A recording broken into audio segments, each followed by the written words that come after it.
නමෝ තස්ස භගවතෝ අරහතෝ සම්මා සම්බුද්දස්ස නමෝ තස්ස භගවතෝ අරහතෝ සම්මා සම්බුද්දස්ස නමෝ තස්ස භගවතෝ අරහතෝ සම්මා සම්බුද්දස්ස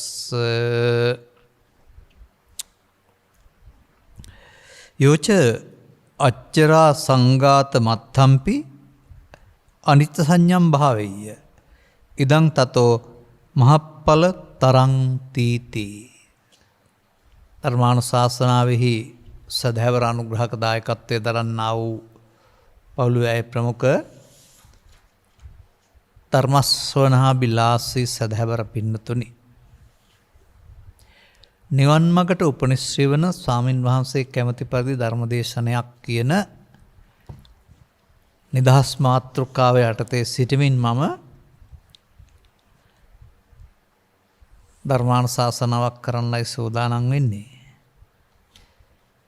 මෙහි බලාපොරොත්තුව කුමක්ද කියලා මම දැම්ම කියන්නේ නැහැ. අගට බලා ගන්න පුළුවන් වෙනවා. මුලින් සමහර විට ඇයි මෙහෙම සරල දෙයක් කියන්නේ කියලාත් හිතෙන්න බැරි නැහැ.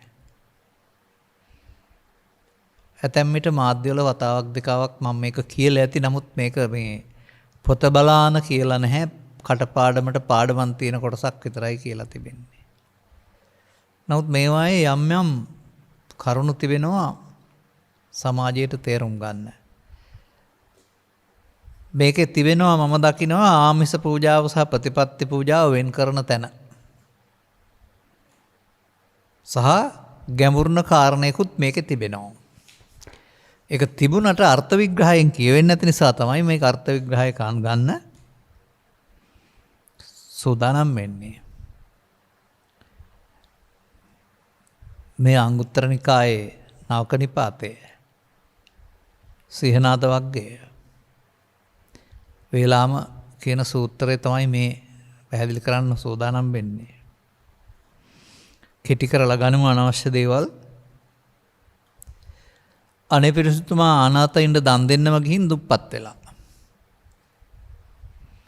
දැන් වෙනදා වගේ රසමස වලින් දන් දෙන්න පුළුවන් කමක් නැහැ. බුදුරජාණන් වහන්සේ හමු වෙන්න ගිය වෙලාවක බුදුරජාණන් වහන්සේ තමයි ග්‍රහපතියගෙන් ප්‍රශ්නයක් අහන්නේ. අපිනුත් ඒ ගහපති කුලයේ දානන් දී ඇති. ඔබේ නිවසේ දැනුත් දන් දෙනවද? ඒකයි අහන්නේ ගෘහය. දී ඇති මේ බන්තේ කුලේ දානං තංචකෝ ලුකං කනාකං බිලංග දුතියන්ති. අන්න ඒකේ පෙන්නනවා. දැනුත් දන්නන් දෙනවා. හැබැයි රූක්ෂ වූ කාඩිදිය දෙවනකොට ඇති නිවුඩු බතක පස්සේ කාලෙක තේසතේ වසන දේවතාවා මැදිහත් වෙලාද මොකද්ද කියලා ක්‍රමයකින් ගත්ත ණය ආපහු දීලා ධනවත් වුණා කියන කතාවකුත් තිබෙනවා.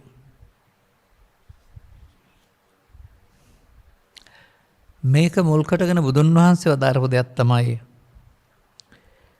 ලුකංචේපි ගහපති දානං දේති පනිතං වා තංච අසක්කංච දේති. ඔන්නතනින් එහා පැත්තට ගොඩක් විස්තර තියෙනවා. මම මේක සිංහලෙන් කියන්නම්. ගෘහපතිය රූක්ෂව හරි ප්‍රණීතව හරි දෙනවා නම් සකස් නොකොට දේ නම් අගරුකට දේ නම් සියතින් නොදේ නම් නිරන්තරයෙන් නොදේ නම් කර්මඵල විශ්වාස නොකොට විශ්වාසයක් නැතුව දේ නම් නැත්නම් අදහන් නැත්නම් දේ නම්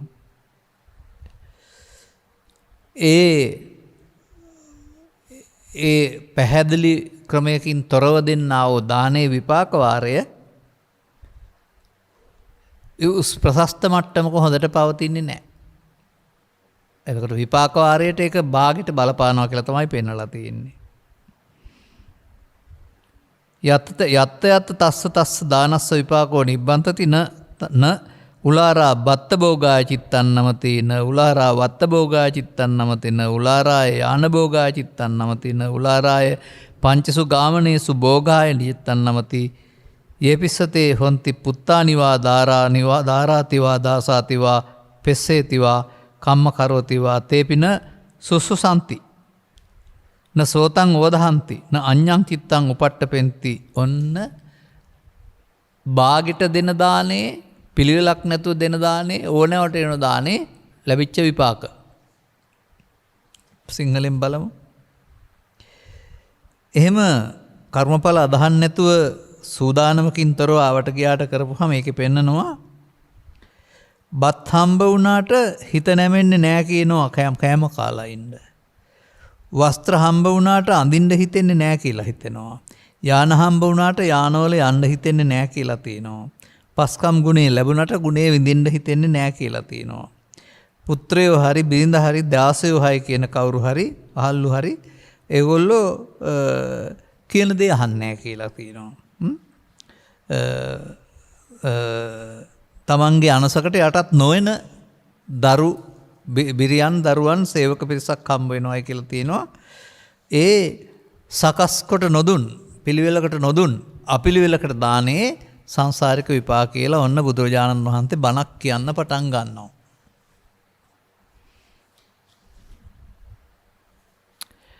දැන් මේකේ අනිත් පැත්ත ඊට පස්සේ පෙන්නනවා. ලුකංචකෝ ගහපති දානන්දේති පනිතං වා තංච සක්කච්ඡං වා දේති.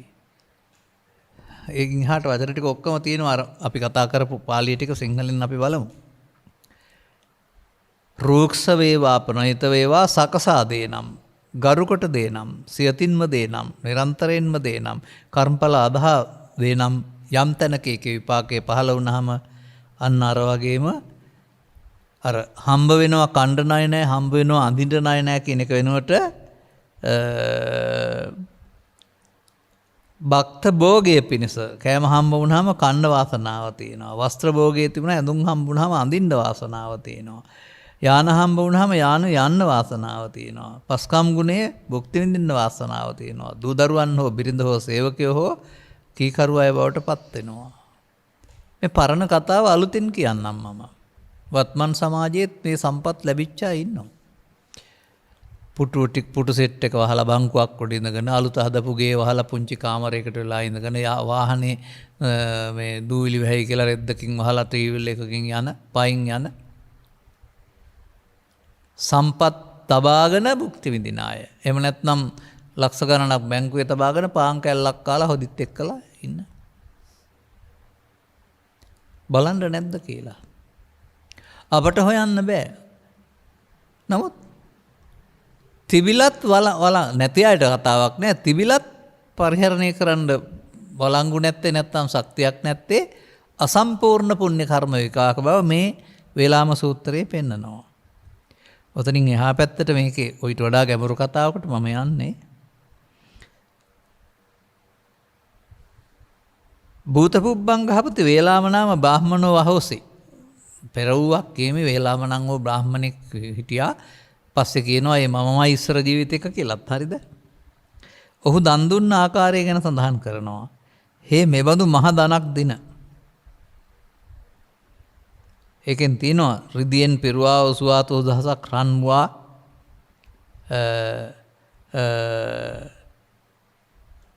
රිදියෙන් රණින් පිරුණා වූ උසුවාසෝ දහසක් ඔය අමුරන් පිරුණා වූ සර්ණාලෝකයෙන් රන්ද දැති රන් රස දැලින් පිරුණු සුවාසෝ දහසක් ඇතුන්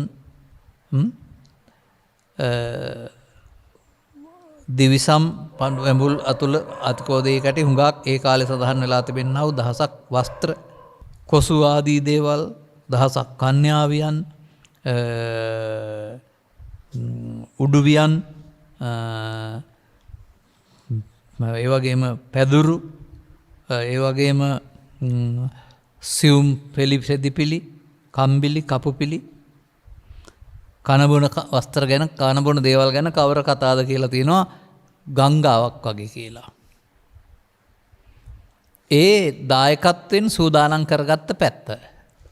නමුත් මේකේ පෙන්නනවා මහත්ඵල මහානිසංස කරන්නේ කවුද කියලා. සියාකෝපන ගහපති එවමස්ස අඤ්ඤා නූනතේ සමයේන වේලාම බ්‍රාහ්මනෝ අහෝසි සෝතං දානං අදාසි මහත් දානන්ති මම තමයි ඒ දානය දුන්න වේලාම වමුණා. ගහපති ඒවං දට්ඨබ්බං අහං තේන සමයේ වේලාම බ්‍රාහ්මනෝ අහෝසි. ඔව්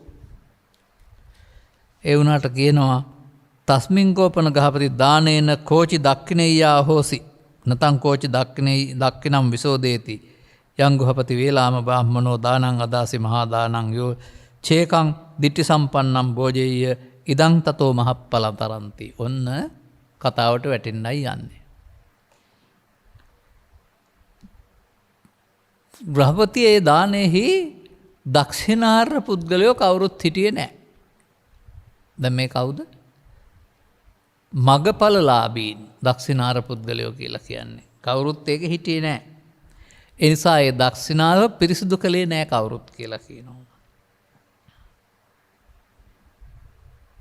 බැරි වෙලාවත් ඒ දාණය දක්ෂිනා එක පුද්ගලයෙක් ඉඳලා වැළඳුවා නම් අර නැති හිටි 100කට වඩා නැත්නම් ඒ නැති පිරිසට වඩා එක්කෙනෙක් හිටියා නම් මහත්ඵල මහානිසංසයි කියන එක. දැන් දක්ෂිනාවක් පිරිසිදු කිරීමේ වගකීම දක්ෂිනාවේ භංග සූත්‍රයේ දානය වළඳන අයට විතරක් නෙමෙයි දෙන අයට පැත්තෙත් තියෙනවා. ඔවුන් ආර්ය පුද්ගලයෝ නම් ඒ පැත්තෙන් පවා ඒක පිරිසිදු කරන්න පුළුවන්. උභය කුල පාරිශුද්ධ කියවා වගේ දෙපැත්තෙන් පිරිසිදු කරන්න පුළුවන්. එක පැත්තකිනුත් පුළුවන්. දන් දෙන පුද්ගලයා ආර්ය පුද්ගලයෙක් නම් ඔහුගේ පැත්තෙන් ඒ කටයුතු සිද්ධ වෙනවා. දැන් එතනින් එහා පැත්තට ගෘහපතිය වේලාබමුණ යම් ධනක් දිනම් සෝවාන් පුද්ගලයෝ 100ක් ඒක වැළඳුවාද සකෘදාගාමී එක පුද්ගලයෙක් හිටියා නම් ඊට වඩා ඔහුට ඒ ආනිසංසය බලවත් වෙනවායි. ඔය පෙන්වන්නේ මේ රතන සූත්‍රයේ පෙන්වන්නේ ඒතේසු දින්නානි මහප්පලානි කියලා. ඔවුන් විසෙහි දෙන්නා වූ දාණය දෙන්නාට මහත්ඵල මහානිසංස වෙනවායි කියලා. ගෘහපති පුත්‍රය වේලාමද්‍ය බාමණ දීපු දාණය සකෘදාගාමි අය 100ක් හිටියාද ඊට වඩා අනාගාමි එක පුද්ගලයෙක් හිටියා නම් අරට වඩා ආනිසංසය බලවත් වෙනවා.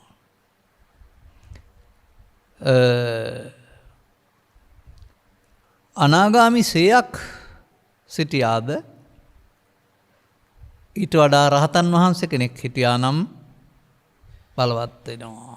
දැන් මෙන්න බලන්න දානය කියන පැත්තේ සිල්වත් භවයේ නැත්නම් නිකලෙස් භවයේ පවතිනා වූ ආනිසංස බව. රහතුන් වහන්සේලා 100ක් වැළඳුවාට වඩා එක් පසේබුදුවරයෙක් වැළඳුවේ නම් පසේබුදුවරු 100ක් හිටියට වඩා පසේබුදු කෙනෙකුට වඩා තථාගතයන් වහන්සේ නැත්නම් සම්මක් සම්බුද්ධ බුදුරජාණන් වහන්සේ කෙනෙක් වළඳවා නම් අරට වඩා මහත්ඵලයි මහානිසංසයි. එපමණකින් එහාට නොයමින් බුදුන් වහන්සේට වඩා බුද්ධ ප්‍රමුඛ මහා සංඝ රත්නය වළඳවා නම් ඊටත් වඩා මහානිසංසයි කියලා තිබෙනවා. ඔන්න තවත් එහාට යනකොට මේ දාණය කෑම දෙනවට වඩා එහාට යමින්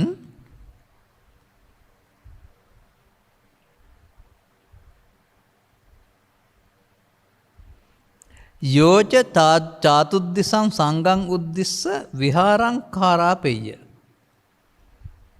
ඊට වඩා ලොකු දෙයක් තියෙනවා. ඒ කාලේ නම් මේක භික්ෂුන් වහන්සේලා සංචාරක ජීවිතයක් ගත කළ නිසා ඒකට කියනවා සිව් දිස්සාවෙන් වඩින ආරි මහා සංඝරත්නය උදෙසා කියලා.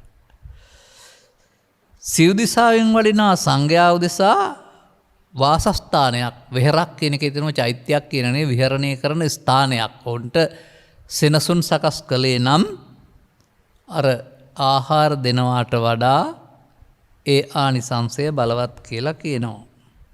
බලමු තවත් එහාට යෝච පසන්න චිත්තේන බුද්ධංච ධම්මංච සංඝංච සරණං ගච්ඡෙය්‍ය. ඔන්න දැන් වෙනස් වෙන්නයි යන්නේ. දැන් මම දකිනවා මෙන්න ආමිස පූජාවේ සීමාව. බුදුන්ට බුද්ධ ප්‍රමුඛව දානය සහ අනතුරුව සිව් දිසාවෙන් වඩින මහා සංඝරත්නය සහ විහෙරක් පූජා කිරීම නැත්නම් විහාරයක් පැදවීම සමහර විට නාන පොකුණු වැසිකිලි කැසිකිලි ආදී ඇතිව වෙන්න පුළුවන්. ඒත් ඒක විපාක දෙන්නා වූ ආමිස පූජාවක්. එතනින් එහාට නම් වෙන දෙයක් කියනවා. යමෙක් පහන් සිතින් බුදුන් දහන් සඟුන් සරණයේ නම්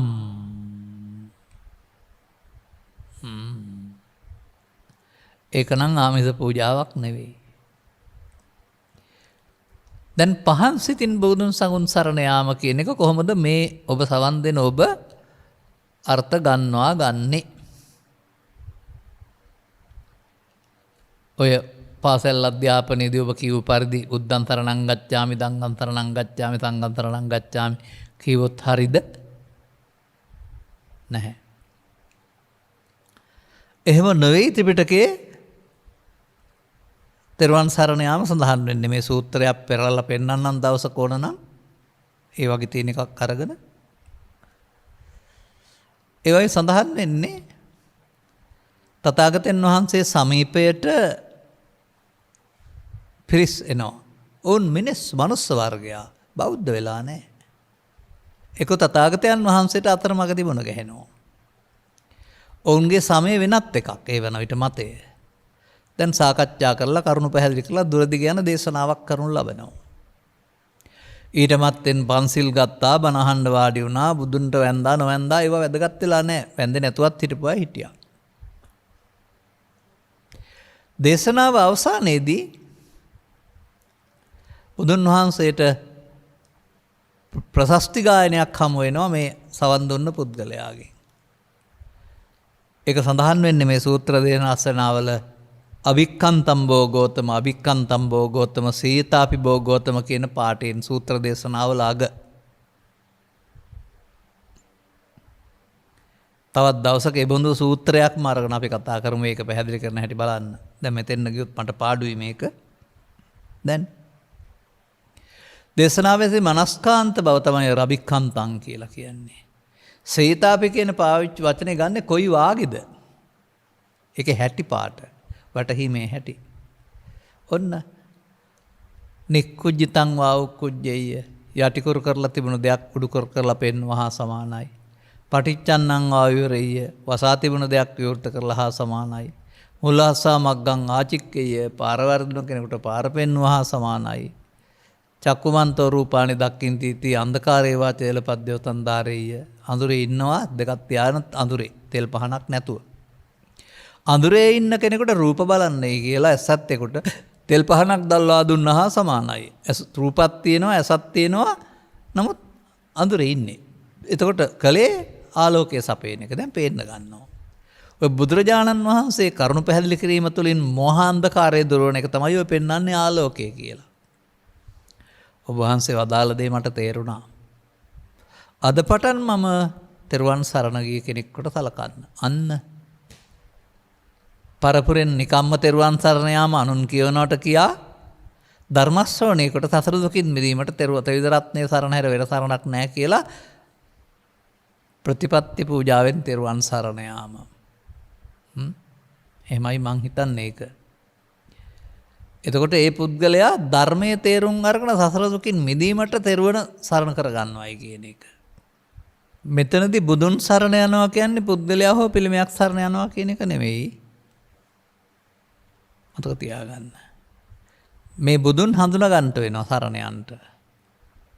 ඒ බුදුන් කියන්නේ රත්තරන් පිළිමයකට හෝ රිදින් පිළිමයකට හෝ මාංශ ශරීරයකට නෙවෙයි. ධර්මයේ දකීද බුදුන් දකී කියන වචනෙන් පෙන්වන බුදුන්.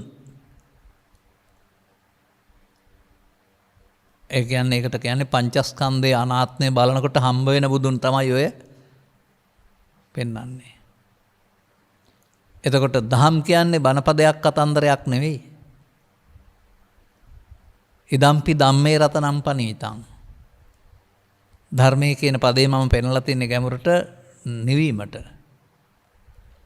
ඒ නිවීම නම් වූ සාන්ත සුවේ සරණ යනවා කියන එකයි ධර්මයේ සරණ යනවා කියන්නේ. එතෙන්ටපත් වෙන්න අනුගමනීය ප්‍රතිපදාවක් තියෙනවා. ඒක කළ හැක්කේ ආර්ය පරපුරට. එතකොට තමන් ආර්ය පරපුරේ කෙනෙක් වෙනවා. ඒවා සංඝයා කියලා කාගේවත් සරණ නෙවෙයි, සංඝ භාවයේ සරණ. මෙහෙමයි ආර්ය සත්‍ය තෙරුවන. ඒක පන්සලේ තුම්පලක තියෙන එක සම්මතයේ හදාගත් එකක් කලක් තිස්සේ. නමුත් මේ ආර්ය සත්‍ය තෙරුවන බුදුනුත් ධර්ම සංඝ තමන්ගේ හදවතේ වැඩ ඉන්න ඕන. එහෙම නැතුව නිකම්ම අර වාක්‍ය කියන එක ඔය දානි දෙනවට වඩා ආනිසංස වෙනවද?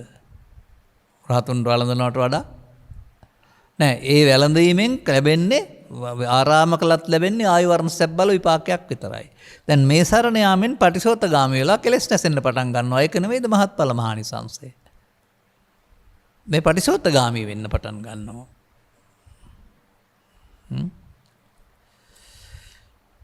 ඊට එහා පැත්තට තවත් එකක් පෙන්නනවා. යමෙකු පහන් සිතින් මීටත් වඩා දෙයක් තිබෙනවා. මෙන්න මේකයි සමාජයේ ක්‍රියාත්මක වෙන්න ඕන. හැබැයි වර්තමානයේ තිබෙන වචනෙන් කියන එක නෙවෙයි. යෝච පසන්න චිත්තෝ සික්ඛාපදානි සමාදියේය පාණාතිපාතා වේරමණින් අදින්නාදානා වේරමණින් කාමසමිච්ඡාචාරා වේරමණින් මුසාවාදා වේරමණින් සුරාමේරේ මජ්ජපමා දට්ඨානානා වේරමණින්. අපේ රටේ ප්‍රධාන පරිදි ස්වාමීන් වහන්සේලා කියන නිසා පණ තියෙන කම්ම කියා කඩන එක නෙමෙයි මේ පෙන්වන්නේ. ප්‍රතිපත්තියක් වශයෙන් තෙරුවන් සරණ යාමටත් වඩා උතුම් කියලා පෙන්නනවා පස්පවින් වැළකෙන ප්‍රතිපත්තියට එන එක. පානඝාතයෙන් වෙන්වන්නේ නම්, සොරකමෙන් වෙන්වන්නේ නම්, කාමීත්‍යාචාරයෙන් වෙන්වෙන්නේ නම්, මුසාවාදයෙන් වෙන්වන්නේ නම්, ස්මහරහමෙරින් වෙන්වන්නේ නම්. අපේ බෞද්ධයින්ට තියෙන ශික්ෂාපද 5ක් නෙමෙයි 4ක් සමහර වෙලාවට. අනික කියන්නේ නැති බෞද්ධයොත් ඉන්නවා. කිව්වත් කඩන අය ඉන්නවා. කොතරම් ප්‍රතිපත්තිකාමී බව සැහැල්ලුවට ලක් කළ බොරුවට පිටපැත්තෙන් ගාගත්ත බෞද්ධකමකද මේ පිරිස ඉන්නේ. කොහොමද බලන්නකෝ. තෙරුවන් සරණ යනට වඩා උතුම් මහත්ඵලයක් ලැබෙනවලු පස්පවින් වළකිනවා කිය.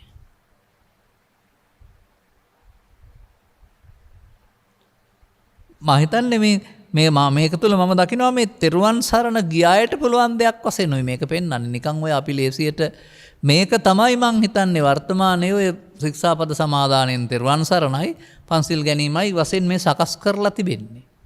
ප්‍රතිපත්තියෙන් පිටස්තරව ආමිස මට්ටමට කියන එකකටපත් කරලා තියෙන්නේ මේක කියලා මට හිතෙන්නේ. අපිත් තිසරණ සහිත පංචශීලයේ සමාදන් වීම කියලානේ කියන්නේ. නමුත් තිසරණේ කියන්නේ මොනවද කියලා දන්නෙත් නැහැ නේද?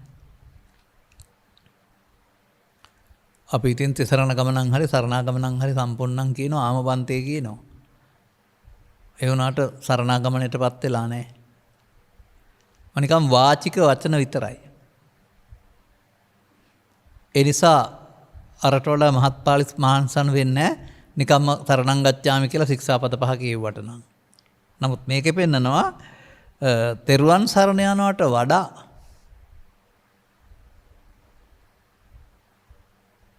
පස්පයින් වැළකෙනවා කියන එකේ තේරුම සමාජයට නිදහස් 5ක් දෙනවා. වෛර 5කින් අත මිදෙනවා කියන එක. ඒ කියන්නේ ප්‍රාණඝාතය තුළ ලෝභය, අදත්තා දානය තුළ ලෝභය, කාමීත්වාචාරය තුළ ලෝභය විදිහට ඒක පෙන්වන්නේ හැම එකක් තුළම සමාජයට වදයක් නේ. සාවාදය තුළ. සමාජයේ පිරිහෙන කරුණ වලට Taman කොටස්කරුවෙක් වෙන්නේ නැහැ කියන එක බැලුවම ආමිෂ පූජාවක් නෙවෙයි ප්‍රතිපත්ති පූජාවක්. මේ ත්‍රිපිටකයේහි පන්සිල් තිබෙන තැන මම මේ කියන්නේ. ඔක කොහේ හරි ගිහින් වාඩි වෙලා ඉන්නකොට ලාභයට ගන්න පුළුවන් එකක් නෙවෙයි ඒක. ඒ ආදීනව තේරුම් අරගෙන ප්‍රතිපත්තිමය වශයෙන් ප්‍රතිපත්තියක පිහිටීම. ඒක බුදුන් රහතුන්ට දන් දෙනවට වඩා කතෝලිකයන් හද විහාරයක් කරනවට වඩා අනිසංසයි කියලා බුදුන් දේශූ දහමක් මම මේ කියන්නේ. ඔන්න ඊට පස්සේ තවත් එකක් තිබෙනවා.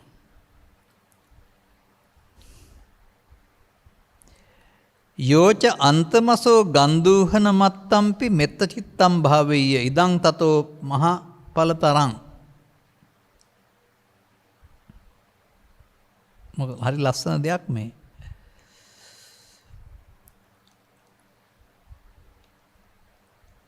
හුස්ම ගන්නා උස්ම ඉහළ පහන වෙලා තරම් ප්‍රමාණයක් කාලයක්වත්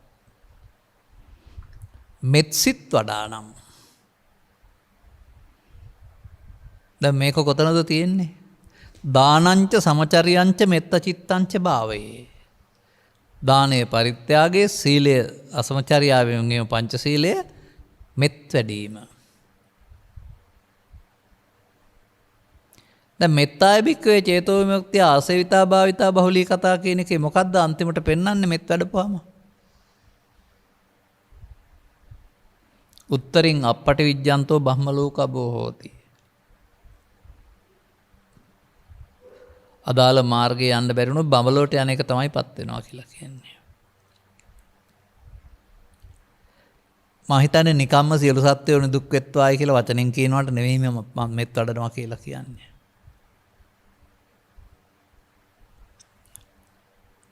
වෛරයේදී, ක්‍රෝධයේදී ඒ වගේ අවස්ථාවකදී ඒක නොකරනවට තමයි මෛත්‍රිය කියලා කියන්නේ.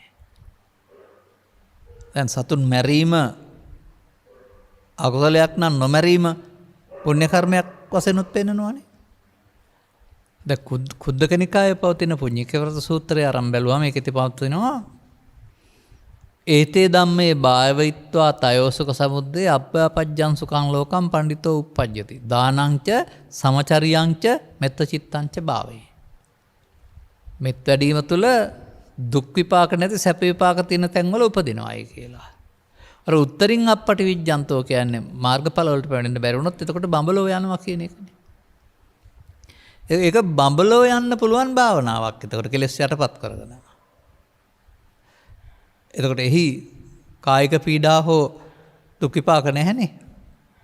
ඒකත් අර පාපයට වඩා දානේ විපාක, දානයට වඩා සීලය ඊට එහා පැත්තට විපාක වාරය. දැන් දානේ මිනිසුන් අතර හෝ දෙවියන් අතර.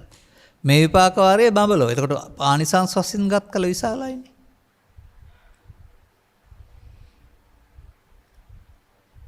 එතකොට ඒ අපිත් මා දකින්නේ කෙලස් මුල් තිබියදී උපදවා ගන්නා වූ සංසුන් සමාධියක් තුළ යන්නා වූ භවගාමිත්වයේ හොඳම තැනට යාමක් කියන එක විතරයි. ආනිසංසයක් නමුත් ඒකත්. මොකද නමුත් මීටත් වඩා ආනිසංස දෙයක් මේකේ තියෙනවා. ඒක ගැන කියන්න තමයි මම මේ කාලේ ඉතුරු කරගත්තේ. මේ ටික මේ පැය භාගයකින් කියලා පැය භාගයක් ඉතුරු කරගත්තේ ඔන්න අදාළ තැනට එන්නයි මම. මේ සියල්ලන්ට වඩා ඊළඟ ඡේදයේ පවතිනවා මේ කියන වේලාම බ්‍රාහ්මණයා දන් දීම තුළ නිකම් පිරිසකට දිට්ඨි සම්පන්නෙකුෙන් පටන් අරගෙන අවසානයේ මේ මෙත් වැඩීම තැන දක්වා ආවදින් ඊට පස්සේ කරන්න වැඩක් තියෙනවා. ඕවට වඩා ලොකු ආනිසංස පින්කමක්. යම්කිසි පුද්ගලයෙක් අසුරු ගසන තැනක්වන්වත් අච්චරා සංඝ තම්මත්තම්පි. එහෙමයි ඒකේ වචනේ ගන්න තියෙන්නේ එහෙමයි. අසුරු ගසන තැනක් වනම්වත්.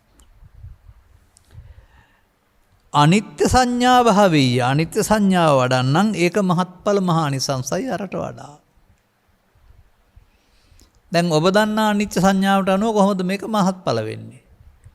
කේසානිච්චා ලෝමානිච්චා හැම කියලා කිය හිටියම අරට වඩා ආනිසංසයිද? නැත්නම් පුප්පම්මිලා යති යතයි ධම්මේ කායතත යති කිව්වහම ඒක මහත්ඵල ආනිසංසයිද? එහෙම වෙන්න බෑ. මන්දයක් දැන් අපි ආනිසංස වශයෙන් කතා කළා මිනිසුන් අතර දෙවියන් අතර ආයු වර්ෂ බල සහ බඹලව දක්වා ආනිසංස.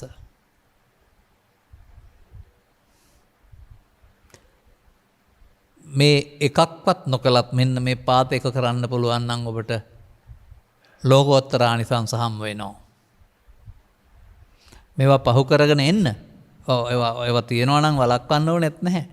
නමුත් සුනීත සෝපාක වෙනයාට මේ සේරම කරන්න වත්කම් තිබුණේ නැහැ.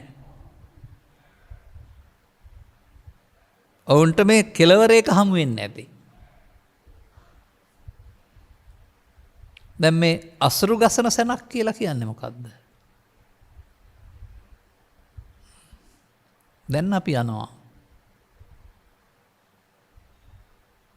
ගිරිමානන්ද සූත්‍රයේ තියෙන කතමාචානන්ද අනිත්‍ය සංඥා. ඒකනේ මේ මෙතන තියෙනවා ඇත්තේ මේ. අච්චරා සංගමත්තම් මේ අනිත්‍ය සංඥම් භාවීය. මේ අනිත්‍ය සංඥා භාවිතා කරන්නේ කොහොමද බලන්න. අපේ සමාජයේ නම් ඉතින් ඕන්න මේ කෙස් අනිත්‍යයි දුකයි අනාත්මයි, ලොම් අනිත්‍යයි දුකයි අනාත්මයි කියලා කියන අයත් මම අහගෙන ඉන්නවා. එහෙම නැත්නම් ඇස අනිත්‍යයි රූපය අනිත්‍යයි කියන අයත් අහගෙන ඉල්ල දෙනවා. ඇස අනිත්‍යයි කියන්නේ ඇස කවදා හරි පොළොවට පස් වෙලා යනවා හැමදාම තියෙන. රූපය කියන්නේ ඉස්සරහින් තියෙන එක. මෙහෙම මේවට අර්ථ අරගෙන කතා කරන අයත් මේ සමාජයේ ඉන්නවා. මේ සමාජය තුළ ස්වභාවයෙන්ම අනිත්‍ය කියන පදයට ආවේම ඇහැට පේන දෙයක් වශයෙන් බලන්නමයි ඔක්කොම ටික. ඒ නිසා ඔවුන් සිටියේදී ඔවුන්ගේ කෙලෙස් තිබියදී බාහිර ලෝකෙ සිදුවෙන සිදුවීම් ඔහු දකිනවා අනිත්‍ය කියලා.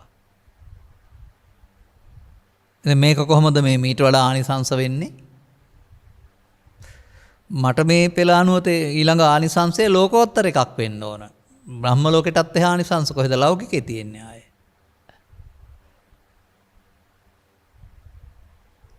තවත් තැනක හොයමු අපි. ඒකේ තියෙනවා නිර්වාණන්ද සූත්‍රයේ කතමාචානන්ද අනිත්‍ය සංඥා. අනිත්‍ය සංඥා වඩන්න කියන්නේ මොකක්ද? රූපං අනිච්චා, වේදනා අනිච්චා, සංඥා අනිච්චා, සංඛාරා අනිච්චා, විඥානා අනිච්චා, ඉතිමේසු පංච උපාදානස්කන්ධේසු අනිච්චානුපස්සී විහෙරති. දැන් පංච උපාදානස්කන්ධයේ අසුරු ගසන සැනක් අනිත්‍ය බලන්නේ කොහොමද? එහෙනම් පංච උපාදානස්කන්ධයේ අසුරු ගසන සැනක්වත් නොතියන එකක් වෙන්න ඕනේ මේ පැත්තට. දැන් එතකොට පංච උපාදානස්කන්ධේ රූප කියන්නේ ශරීරය කියන අය ඒකට උත්තර සපයන්නේ කොහොමද? එහෙමත් නැත්නම් තව තැනකට අපි යනවා සංයුත්ත නිකායේ කන්දක වර්ගයේ පවතින සීල සූත්‍රයට.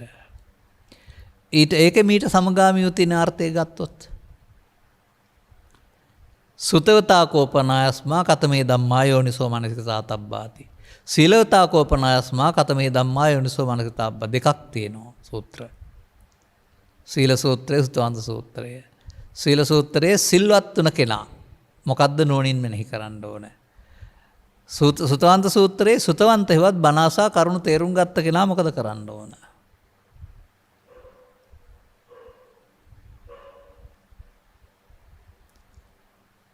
දෙකටම තියෙනවා ඉමේ පංච උපාදානස්කන්ධේ අනිච්චතෝ දුක්ඛතෝ අනත්තතෝ යෝනිසෝ මනසිකරන්තෝ සෝතාපට්ටි ඵලං සච්චි කරෙය්‍යාති. දැන් පංච උපාදානස්කන්ධයේ අනිත්‍ය නොනින් බලන්න පුළුවන් නම් සෝවාන් වෙනවා කියලා තියෙනවා නේද? දැන් මේක විශ්වාස කරලා හොයන්න කොහොමද මේක කරන්නේ කියලා. කවුරුවත් කිව්වට කෙස්වල අනිත්‍ය බල බලා පංචස්කන්ධේ රූපේ පොළොවට පස් වෙන එක අනිත්‍ය බල බලා ඉන්නේ නැතුව. ඇස අනිත්‍යයි කොහොම අක්සිගෝලයේ පොළොවට පස් වෙන එකට බලන්නේ නැතුව.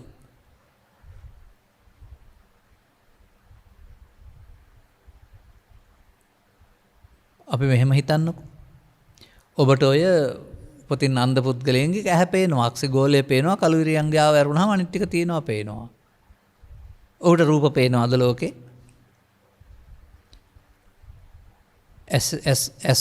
ඇස් ගෝලය තිබුණට, අක්සි කාචය තිබුණට, එහෙම නැත්නම් එහි පිල්ලම් තිබුණට, එහි පිහාට තිබුණට ඔහුට රූප පේන්නේ නැත්තේ ඇහැ නැති නිසා.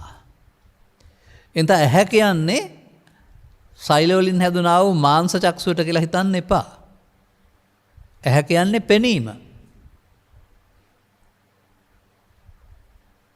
ඔය මම දැකලා තියෙනවා මගේ ළමා කාලෙත් මේ කම්පෙත්ත තියෙනවා අල්ලන්න පුළුවන් ඕන කෙනෙකුගෙන්. කන තියෙනවා එයාට. නමුත් ලෝකේ කිසිම සද්දයක් නැහැ. එහෙනම් එයාට පෙත්තට නෙමෙයි කන කියන්නේ සෝතප්‍රසාදේ නැහැ. අන්නේ ඇස කනවල අනිත්‍ය බලන්නේ කොහොමද කියලා බලන්න. ඔය මේ පොළොවට පස් වෙලා යන එක පිළිබඳ ඇහෙන් බලන එක නෙමෙයි ඔය. දැන් දැන් මේ සියල්ලට වඩා කරන්න ඕන වැඩේ මේකේ තියෙනවා තනි වැඩක් වශයෙන් කරන්න පුළුවන් නේද? දැන් පංච උපාදානස්කන්ධ හටගන්නේ කොහෙන්ද? ඇහෙන් විතරද? ඈ කනෙන්, නාසයෙන්, දිවෙන්, කයෙන් සහ සිතෙනුත් හටගන්න පුළුවන්. බාහිරෙන් බැලුවට වෙනස් වුණාට අරමුණ රූප, ශබ්ද, ගන්ධ, රස කියලා ඇතුළතින් බලපුවම දොරවල් පහටම සිත පිහිටන්නේ. සිත තමයි රූපයක්, ශබ්දයක්, ගන්ධයක්, රසයක් කොට වෙන් කරගෙන ඒකට එකතු වෙන්නේ. දැන් ඔබට මේ පංච උපාදානස්කන්ධය හටගන්නේ කොහොම කියලාද පේනලා තිබෙන්නේ? නිකම්ම හැට ගැටුනහම හට ගන්නවා කියලාද තියෙන්නේ?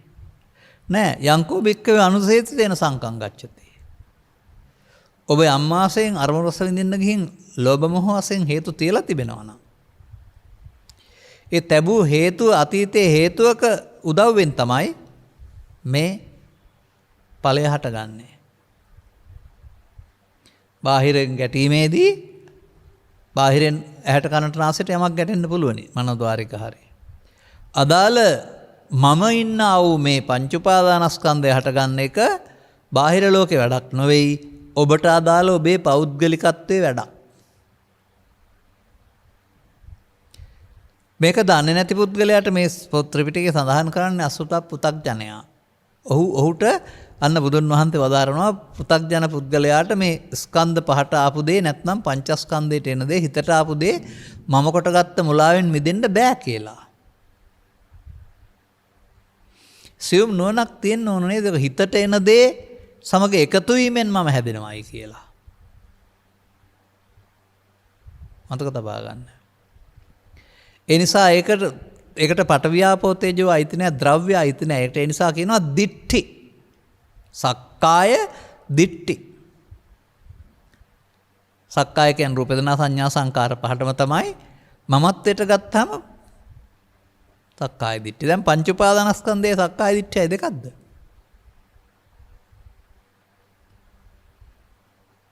දැන් පංච උපාදානස්කන්ධයට එන දේ මම කොට ගැනීමෙන් මොකද වෙන්නේ? මඤ්ඤමානෝකෝ බික්ඛු බද්දෝ මාරස්ස. ඒ කියන්නේ ඒකට එකතු වීම තුල ලෝභයෙන්, ද්වේෂයෙන්, මෝහයෙන් වර්තමාන මොහොතේ සංසුන් බව වැසී අනාගත ඵලයක් උපදින්නට අවශ්‍ය අනාගත ඵලයක් උපදින්නට අවශ්‍ය හේතු චිත්තාභ්‍යන්තරයෙන් නිදා ගන්නවා. ඒක තමයි සසර හදන ක්‍රමය. බුදුවරු පහළ නොවූ සමාජයේ පෘථග්ජන පුද්ගලයා පව ඔස්සේ, පින ඔස්සේ, ධාන ඔස්සේ සසර හදන්න ඇරුණාම සසරෙන් මිදෙන පාර හොයාගන්න බැරි වුණා. අන්දයත් ඔවුනුත් පංචස්කන්ධය කියන ඇති සමහරට ශරීරයට වෙන්න ඇති. ගැඹුරු අර්ථයෙන් දැක ගන්න බැරි වුණ නිසා. එසේත් නොවතිනම් බුදුරු අදාළ අනිත්‍යට එන්නට එතෙක් හිටපු කාටවත් බැරි වුණ නිසා. දැන් මේ අසුරු ගසන සැනක් කියන කාරණේදී අනිත්‍ය වර්ණා කියන එකේ තේරුම එතකොට එහෙනම් අසුරු ගසන සැනකින් පංචස්කන්ධය හටගෙන ඉවර වෙන්නත් ඕනනේ. ඉතින් හරිනේ. තථාගතයන් වහන්සේ වදාරන්නේ වඳුරෙක් අත්තක් කලලා අනිත් අතට පනිනකොට තමුන් වත්තේ නැහැ.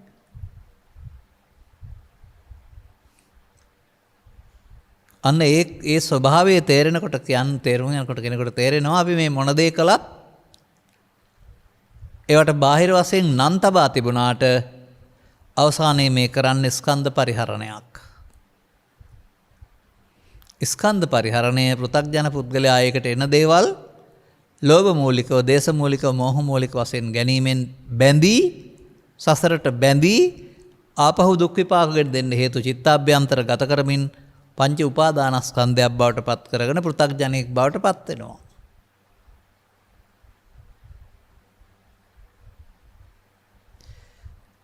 එනිසා ලෝකෙට විවෘත වෙලා තිබෙන බුදුවරු පහළ වෙන විට පැවැත්මේ පාර පමණයි.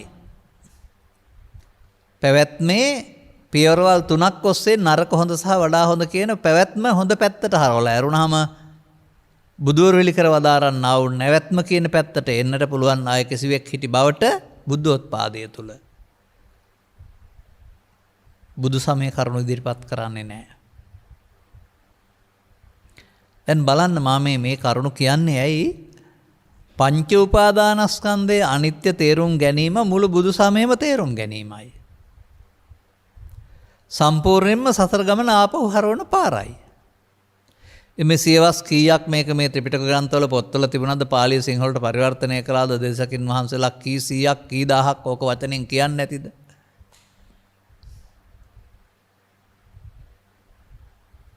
නැත්නම් සීල සූත්‍රයේ සඳහන් බුද්ධ වචනේ බොරුවක් වෙන්න ඕනේද? නැහැ.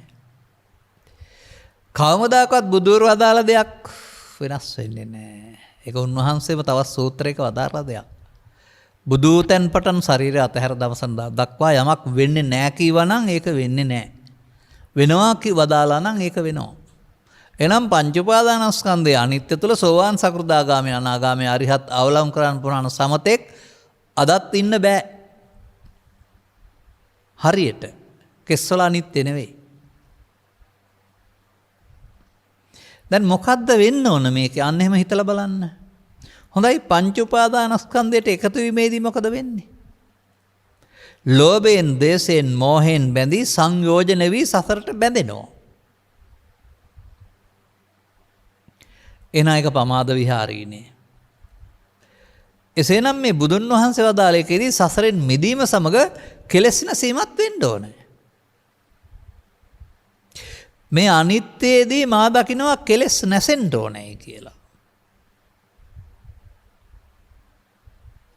හොඳයි ඔබ බලන කෙස් අනිත්‍යයේදී, ලොම් අනිත්‍යයේදී, මල් අනිත්‍යයේදී, වතු පිටි අනිත්‍යයේදී, ශරීරයේ අනිත්‍යයේදී කෙලෙස් නැසෙනවද? ඒ ලෝකේ පවතින වෙනස්වල ස්වභාවයේ හේවත් අනියත බවට මේ පදය එකතු කිරීමෙන් එය අනිත්‍ය පිළිගත්ත වරද. අනියත බව අනිත්‍ය වශයෙන් පිළිගැනීමේ වරද්ද. නමුත් මේ අනිත්‍ය බලන්න ඕන දැසකින් නෙවෙයි, බාහිර වස්තු වල නෙවෙයි.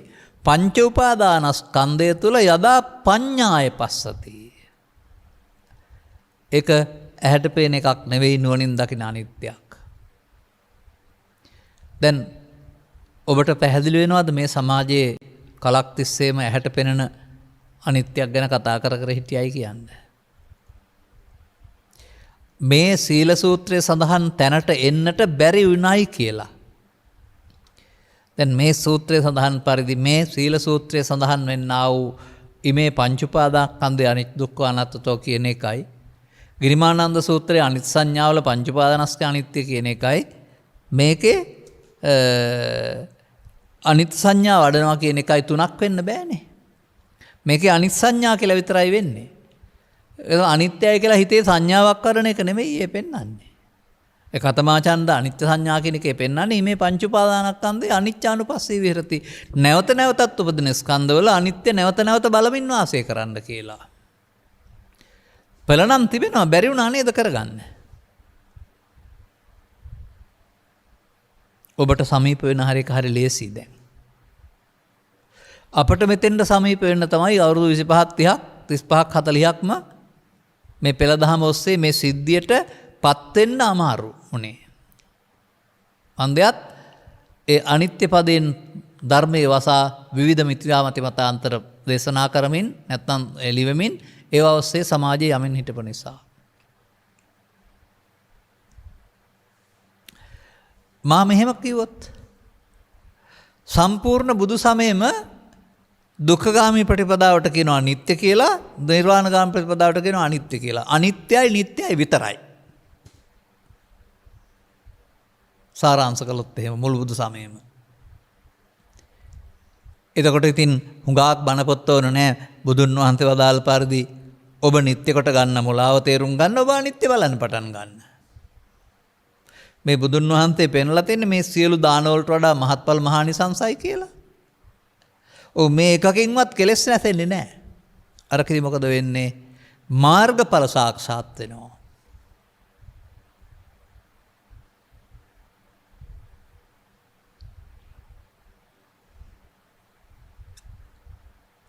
එසේනම් අපි තව ටිකක් ඒක සමීප කරගනිමු. මෙන්න මේකට ඔබට වෙනම සූදානම් වෙලා වාඩි වෙලා කරන්න වැඩක් දෙන්නේ නැහැ. මේකට ඔබට දෙන්නේ ඔබට අදාළ සිව්විරියව පාවිච්චි කරමින් ඉන්න. Tamanට අදාළ කටයුතු. සත්පුරුෂ සමාගමේ වැඩ කටයුතු. ඒ අතරම ඔබට මේවා තේරෙන්න පෙර ඔබ හදාගත්තා වූ මුලාව චිත්තාභ්‍යන්තරයේ පවත නිසා මුලාව මතුවෙන්න මෙහෙන් කරුණු හමු වෙනවා.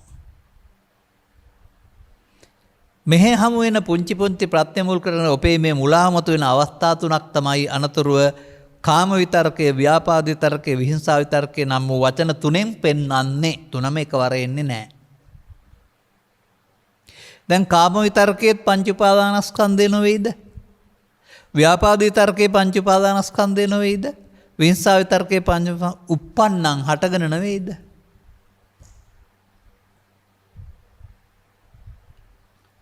දැන් අර කන සූත්‍රයේ පෙන්වන්නේ කුමක්ද? මේ මොහොත මෙසේ බලන්නට අදාළ ප්‍රතිලාභය ලැබුවන් ලෝකේ හිටියේ නැහැ. පෙර බුදුවරුන්ට පහළ වෙන්න පෙර. ඒ වගේම බුදුවරු හෙළි කරන ධහමින් පිටස්තරව ඇත්තෙත් නැහැ. මේ ඇලී හෝ ගැටි සුගතිගාමී හෝ දුගතිගාමී වෙන්න තියෙන පාරණේ ලෝභයෙන් හෝ ද්වේෂයෙන් වෙනුවට මෙයින් මිදෙන්න පුළුවන් මේ අවස්ථාව. කණේ කියන්නේ ඒකනේ. මෙතනදිම බැඳෙන්න පුළුවන්, මෙතනදිම නිදහස් වෙන්න පුළුවන්. අන්න පෘථග්ජනයාට අයිති මෙතනදීම බැඳමින් සතර හදන එක. මන්දයත් තථාගතයන් වහන්සේ වදාරනවා පෘථග්ජනයාට ඒකට එන දේ මම කොට ගත්ත මුලාවෙන් මිදෙන්න බෑ. ඔහු බොහෝ කල මම කොට ගැනීමෙන් ඒ මුලාව තුල තවදුරටත් පැවැත්මේ වහලෙක් වශයෙන් සැප හොයනවා. ඒ කියන්නේ ඒකට එකතු වීම කියන කාරණේට යොදපු වචනයක් තමයි තථාගත බුදු පියාණන් වහන්සේ ඒකට කියන නමක් තමයි මගේ මම මගේ ආත්ම හේවත් නිත්‍ය සුඛාත්ම කියන්නේ. කවදාවත් ඒක වචනෙන් කීවේ නෑ මම මගේ ආත්ම කියලා, නිත්‍ය සුඛාත්ම කීවෙත් නැහැ. සිදුවීමට යොදපු නමක් මේ.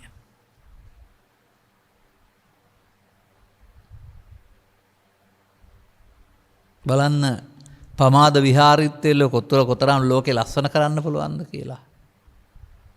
නමුත් පමාද විහාරීත්වයේ තුළ කොතරම් ලස්සන කෙරුවත් ඒක අපමාද විහාරීත්වයේ වන්නේ නැහැ.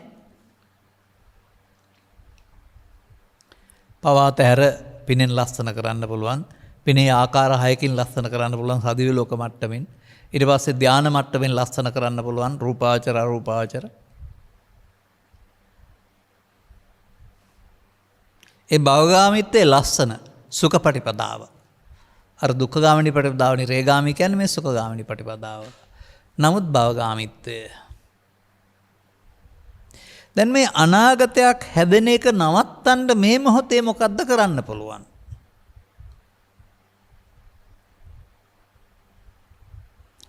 ඔබ කලේ මේකට එකතු වෙන එක නම්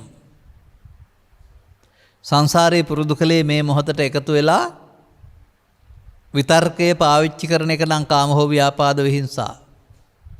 ඔබේ ප්‍රතිපත්තියට බුදුන් වහන්සේ නාදිවාසේති කියන්නේ ආදිවාසේති කියලායි වචනයක් පෙළක් හදලා තියෙන සමහර සූත්‍රවල. සියුම් නෝනකින් මෙතෙන්ට ඇවිදින් මේ වර්තමාන මොහොතේ ෂණයයි හම්බ වෙන්නේ ඇසෙන් කනෙන් නාසයෙන්. ඒ ෂණය එකතු නොෙමින් එකතු නොවීමෙන් අතහැරෙන්න ඇරියොත් අර වර්තමානයේ හරහා අනාගත ඵල උපදින්න තියෙන හේතු හේවත් අනුසෝත ගාමිත්ව හේවත් අවශේෂ නිරෝධයට ආයිබෝවන් කියනවා පළවෙනි වතාවට. ඊළඟ එකේදී දැක්කොත් දෙවෙනි වතාවට ආයිබෝවන් කියනවා. අනුපස්සිනෝ විහෙරතෝ කියන්නේ ඇසෙන් කනෙන් නාසයෙන් දිවෙන් කයෙන් නැවත නැවතත් එහෙම බලමින් වාසය කරන්න කියන එක නේද? දැන් අසුරු ගසන සනක් ස්කන්ධ පංචකයට එකතු නොවුනා නම් ඒකේ තියෙන උපාදාන නොවි කෙලස් නැතෙනවා නේද? පටිසෝතගාමිත්වය ආරම්භ වෙනවා නේද? සසරට යන පාර වෙනකොට බුදුන් වෙත යන පාර මාර්ගවල ඵලෙ හිමි වෙනවා නේද? ඒක නේද මේ අසුරු ගසනකින් ලැබෙන්න පුළුවන් මහත්ඵල මහානිසංස බව කියලා කියන්නේ කියන එක තේරෙනවද?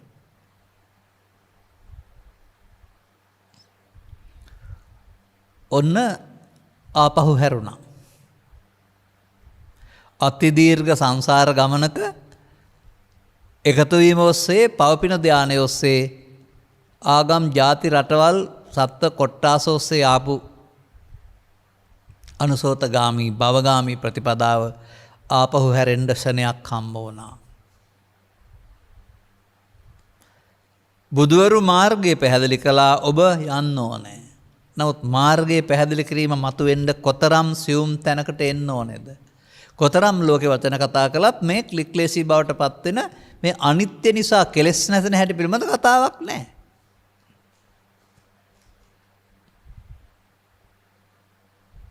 ඒ ඇයි නුවණින් දකින අනිත්‍යට එන්න බැරි වුණ නිසා. දැන් අසුරු ගසන සැනකින් බලන්න ඕනනේ. එතකොට ඒ ස්කන්ධ පහ නැසලා ඉවරයි. තව ස්කන්ධ පහක් කනෙන් නාසයෙන් දිවෙන් කන්නේ වෙනම උපදින්නේ. ඒකත් මේ පංච උපාදානස්කන්ධේ විතර්ක තුනට ආйти වෙනොත් එහෙම. ඒකත් නැවත බලන්න ඕන. බැම් නැවත බැලීම කියන එකට නැත්තම් මේ නුවණින් බැලීම කියන එකට තව වචනයක් යොදා ගන්න. ත්‍රිපිටකේ නම් පෙන්වන්නේ අනිත්‍යතෝ දුක්ඛතෝ අනාත්තතෝ යෝනිසෝ මනසිකරන්තෝ. නමුත් ඒක එහෙම වචනෙන් කියන සමාජයක් තිබෙන නිසා ඒකේ වචන වලින් එතෙන්ට යන්න බෑ වගේ මට තේරෙනවා සමාජයට. මොකද මට හමුවන සමහර අය වචනෙන් මේක කියා ඉන්නවා. අනිච්චං දුක්ඛං අනාත්තා කේස අනිච්චා ලෝමා අනිච්චා කිය විතක්ක ਵਿਚාර කරමින් ඉන්නව ඇරුණාම උපාදානස්කන්ධයට එකතු නොවීමෙන් අනිත්‍ය වෙන බව සහ එකතු වීමෙන් සසර හැදෙන බව කියන මේ දෙක එකවරමයි සිදු වෙන්නේ. එක පැත්තකටයි යන්න පුළුවන්, දෙපැත්තටම යන්න බෑ. එකතු වුණොත් සසරට යන්න පුළුවන්, එකතු වුණොත් සසර කැඩෙනවා, සසර කැඩුණොත් නිවෙන්න හමු වෙනවා, හමු වෙන්න පටන් ගන්නවා. එකතු වුණොත් මායාවේ ගමන, ස්වභාව ගමන යනවා, එකතු නොවුනොත් බුදුන් වෙත යන පාර හමු වෙනවා. එවිට පංච උපාදානස්කන්ධයට එකතු නොවීමෙන් පංච උපාදානස්කන්ධය අනාගත ඵල උපදින්න නැතුව අනිත්‍ය වෙලා යනවා. ඒ අනිත්‍ය තුළ උපන් අකුසල් දුරු වෙනවා. නූපන් අකුසල් නූපදිනවා. එවිට බුදුරජාණන් වහන්සේ වදාළ අනිත්‍ය තරම් සුන්දර දෙයක් සකල ක්ලේශයන්ම ප්‍රහීණය කරන්න මේ අනිත්‍යට පුළුවන්. එතකොට අනිත්‍ය නිසා දුකයිද? දැන් ඔබ ඒක පාඩම් කරලා දෙන අනිත්‍ය නිසා දුකයි කියලානේ. මම නම් දකින්නේ අනිත්‍ය නිසා කෙලෙස් නැසේ නිවන් හමු වේ. කොහොම දුක වෙන්නේ එතකොට? ඔය වචන තමයි ඔබට මෙතෙන්ට එන්න බාධා කළේ. යද නිච්ඡන් තන් දුක්ඛං යම් දුක්ඛං තදනත්තා පාලි පාර්ථයේ අර්ථයක් තියෙනවා. ඒක සිංහලට පරිවර්තනය කෑයි යමක් අනිත්‍ය නම් දුකයි දුක නම් අනාත්මයි කියලා. ඒ මෝඩකම තමයි මේ දහම් පෙළ වහලා තියෙන්නේ.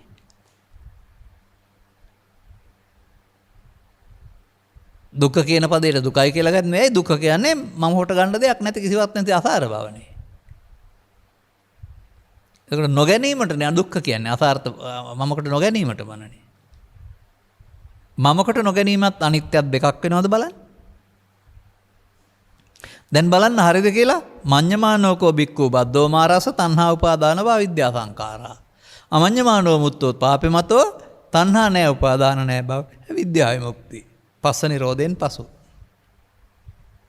අනුපස්සිනෝ විහෙරතෝ. අන්න දැන් පටන් ගත්තා පහු යන්න. නැවත නැවතත් අවදි වූ තැන් පටන් නින්දට යනතුරුම සොකීය කර්තව්‍යයන් කරමින් බලමින් වාසය කරන්නේ නම් ඔහුගේ චිත්ත අභ්‍යන්තරයේ ඊට ඇවිදින් මේ යනවා. අභ්‍යන්තරේ හිස් වෙන්න පටන් ගන්නවා මෙහෙන් තියන්නේ නැත නිසා. අලුතින් වැටිය සහ තෙල් දාන්නේ නැත්නම් තියෙන තෙල් දැල්විලා යනවා කියලානේ පෙන්වන්නේ සංයෝජන සූත්‍රයේ. ඒ නිසා මේ වර්තමාන මොහොත අනාගත ඵලයක් උපදින්න නැතු වෙන්න හේතු නොතබීම තුලින් අතීතය හිස් වෙන්න පටන් ගන්නවා. එවිට මේ උපාදාන නොවි අවසන් වීමට කියන අනිත්‍ය කියා ඉන්න නෙමෙයි. ඒකට අරමුණට පුරුදු පරිදි අර අදිවාසේති නප්පජහති නවිනෝදේති නබ්‍යන්ති කරෝති න අනභවං ගමේති කියන මේ මෝඩකම නොකිරීමමයි මේ අවේරේණච සම්මන්ති කියලා කියන්නේ.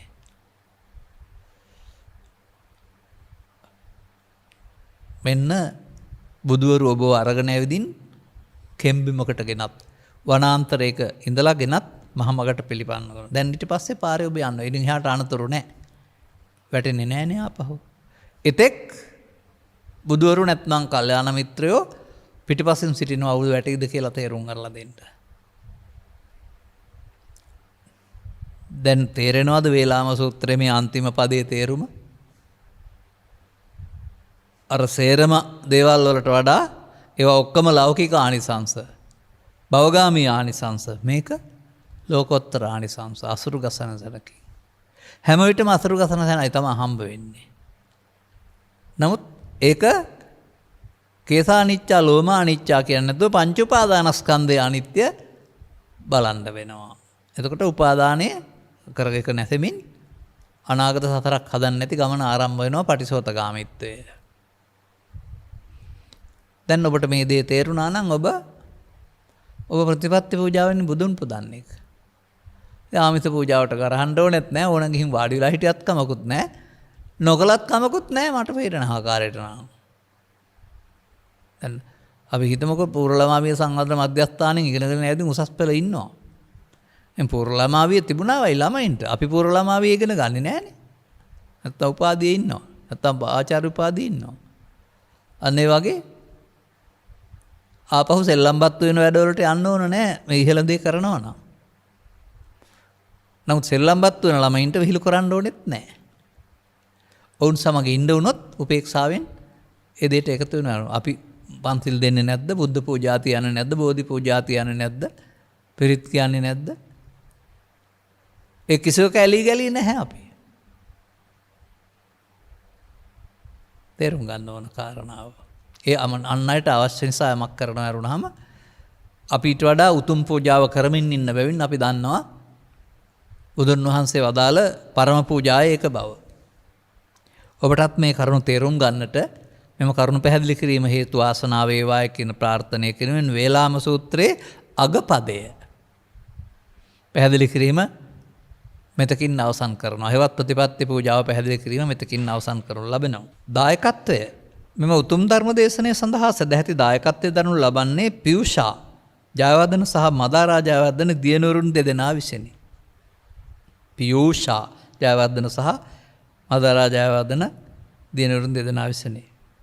අරමුණු අතර දෙසැම්බර් මාස 6 වෙනි දින සහ 7 වන දිනයන්හි ජන්මදිනයේ දුන කටුකුරුන්ද හබරාදුව විශ්‍රාමලත් විදුහල්පතීන් වන තිලක් ජයවර්ධන සහ රූපා ජයවර්ධන දෙමව්පියන්ට ධර්මදේශයෙන් ජනිත වන්නා වූ කුසල ශක්තිය අනුමෝදන් වීමෙන් නිදුක් නිරෝගී චිරජීවන සැලසේවා සද්ධර්ම අවබෝධය ලැබේවා. ඇයි සුබම සුබ උපන් දිනයක් වේවා.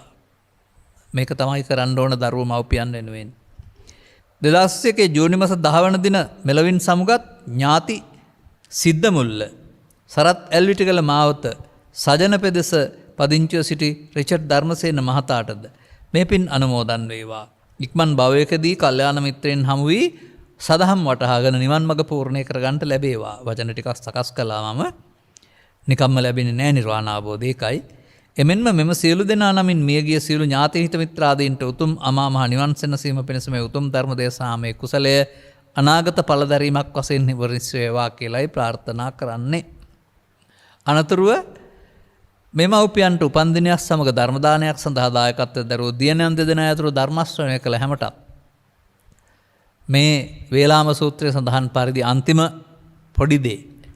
ඒ පොඩි දෙයක් නෙමෙයි ලොකුම දේ බව තේරුම් ගන්න ලැබීම තුළින් අනිත් ඔක්කොම කරනවට වඩා මේක බලන්න පුළුවන් නම් ඒ බුදුරජාණන් වහන්සේ වෙත යන මඟ බව තේරුම් කරගන්නට ඔබට ශක්තිය ධෛර්යය ලැබේවා.